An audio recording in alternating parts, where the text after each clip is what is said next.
El pasado 2 de marzo, cuando todos volvíamos a nuestras vacaciones, comenzó en el Congreso a discutirse un proyecto de ley supuestamente de educación sexual integral.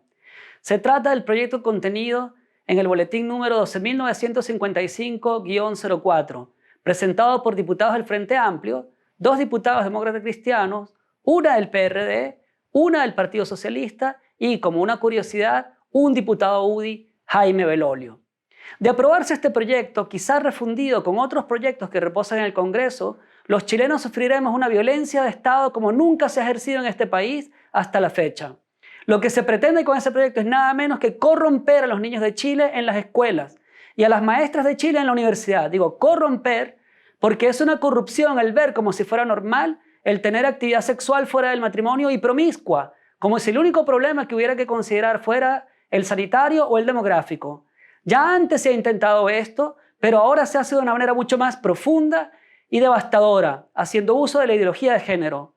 Se usa la vieja estrategia revolucionaria de crear derechos individuales ficticios para destruir las asociaciones que garantizan verdaderos derechos. En concreto, en este proyecto se crea el derecho humano de los niños, aún de los párvulos de 4 años, a una educación sexual integral con perspectiva de género y laica. Las asociaciones que se quieren destruir son nada menos que las familias, los colegios particulares y las universidades con su autonomía. Los derechos verdaderos que se quiere destruir son la libertad religiosa, la libertad de expresar opinión, la libertad educativa y el derecho preferente de los padres a educar a sus hijos.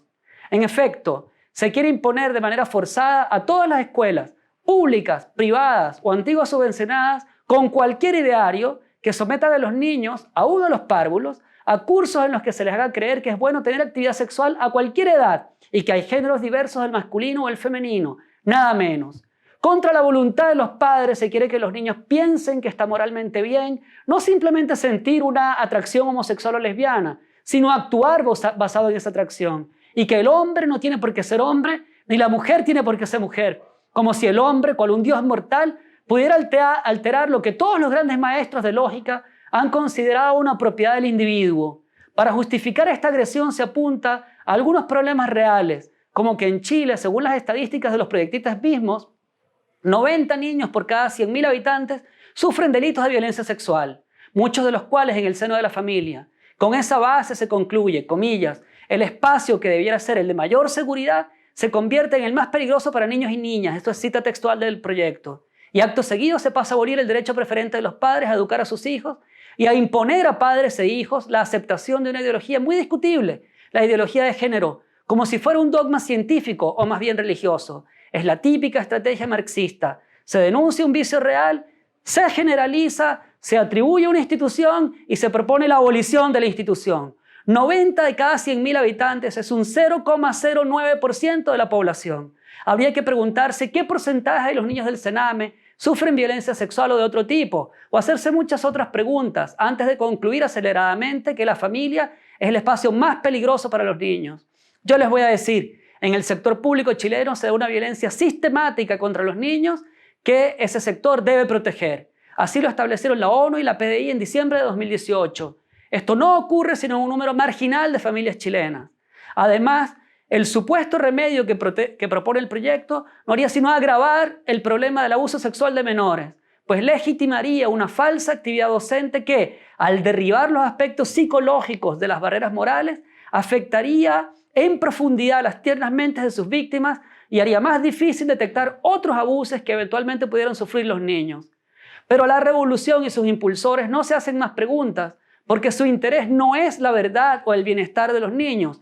Su interés reside en lavar el cerebro a los niños, de manera que pueda imponerse la ideología de género desde la más tierna infancia. Quieren imponer el pensamiento de un puñado de ideólogos, principalmente Judith Butler y Herbert Marcuse, como si fuera la nueva religión del Estado. Es decir, quieren imponer un tipo particular de marxismo como si fuera la nueva religión del Estado. Laico, en la mente torcida que anima a la revolución, significa, comillas, sin patrones morales diferentes de los que imponen Butler y Marcuse. Es decir, con patrones antimorales en lugar de los patrones morales. En otras palabras, bien examinada la obra de Butler y Marcuse, llega a considerar como inmoral la enseñanza de la castidad sin la cual nadie puede amar ni formar una familia ordenada. Cuando, por ejemplo, Marcuse habla de tolerancia, lo que quiere decir es lo contrario, quiere abolir determinados tipos de pensamiento y de cultura, muy particularmente el cristianismo en todas sus formas. Es decir, lo que quiere es imponer la intolerancia. Cualquier colegio o familia que no esté de acuerdo con la nueva religión estatal será severamente castigado. Esta ideología es intelectualmente insostenible. Se basa en la imposición por medio de la fuerza y de la propaganda. Como decía Goebbels, comillas, una mentira repetida 1000 veces se transforma en verdad. Y también se basa esta ideología en el lavado de cerebro. Para lavar el cerebro de los jóvenes, en el colegio y la universidad, se usa la lejía del desorden sexual y la lejía de la droga. Así los jóvenes llegan a amar sus propias cadenas o a necesitarlas.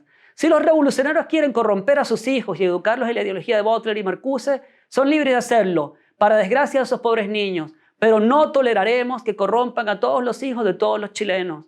Yo les advierto a los revolucionarios, históricamente una medida como esta ha constituido un casus belli, un motivo de guerra justa. Muchos hemos visto la hermosa película sobre los cristeros mexicanos, For Greater Glory. Pues bien, después de la dura guerra que ganaron los campesinos mexicanos católicos contra el gobierno de México y el embajador de los Estados Unidos, Morrow, gobierno y embajador idearon una manera de derrotar en el largo plazo a los campesinos, y esa manera fue la educación sexual de sus niños.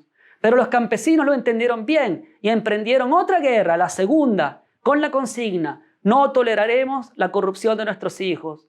No creo que Chile esté aún tan postrado y corrompido que una agresión como esta pase sin consecuencias.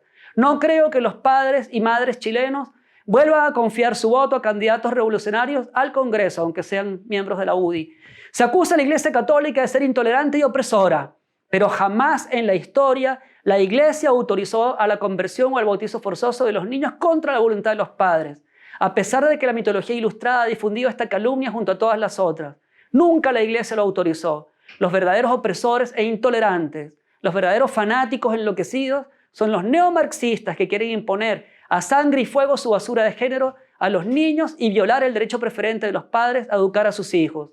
Si se aprobara este proyecto, eso sería violencia institucional. Los chilenos estamos cansados de la violencia callejera que hemos sufrido por meses y de la violencia institucional. Este proyecto de ley es un preludio de la violencia institucional que se nos quiere imponer por medio de una convención constituyente. Por eso, Chile rechaza la violencia callejera y la violencia institucional. Nosotros rechazamos